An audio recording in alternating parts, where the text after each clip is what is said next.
Photography pricing can be uniquely difficult to understand, but I have a trick that's going to make this really easy for you. So if you take a photographer's hourly base rate, what they're going to charge for a 1 hour photo session, what they would charge per hour for a wedding or an event, you take that hourly base rate and you subtract a zero. That'll give you a better rough general sense of what the business's actual hourly base rate is. So if they're charging, say, $300 per hour, then their actual hourly base rate, when you include editing time, driving time, time communicating with the client, time spent on billing, all those other things. When you incorporate all of that, a $300 per hour photographer is probably making closer to $30 per hour for their business. Then if you divide that in half, that'll give you, again, a rough general sense of what the actual take-home pay for the individual photographer is after you subtract all the taxes and other business expenses for the business.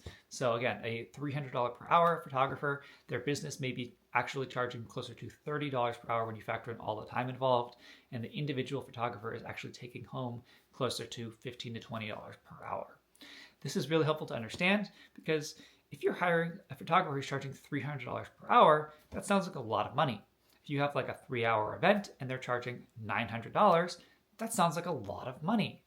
So it's helpful to understand that the $300 an hour photographer is actually earning something closer to what would be minimum wage here in the San Francisco Bay Area. This is why photography for professionals ranges somewhere between $300 per hour to $600 per hour, more or less, here in the San Francisco Bay Area. Again, rough numbers that can vary quite a lot, but that's just a general sense.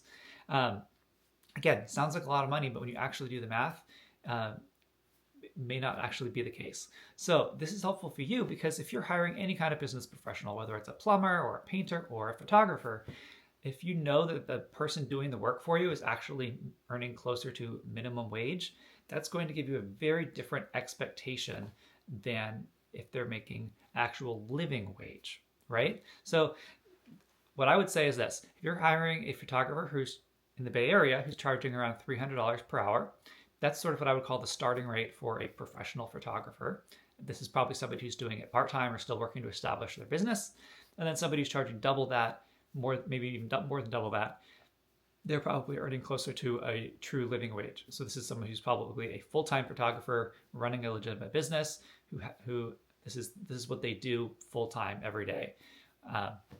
Anybody who's charging less than $300 per hour is either like brand new to photography, they're an amateur photographer, they're a scam artist, or again, they're still just very early on in their process and still working to build their business.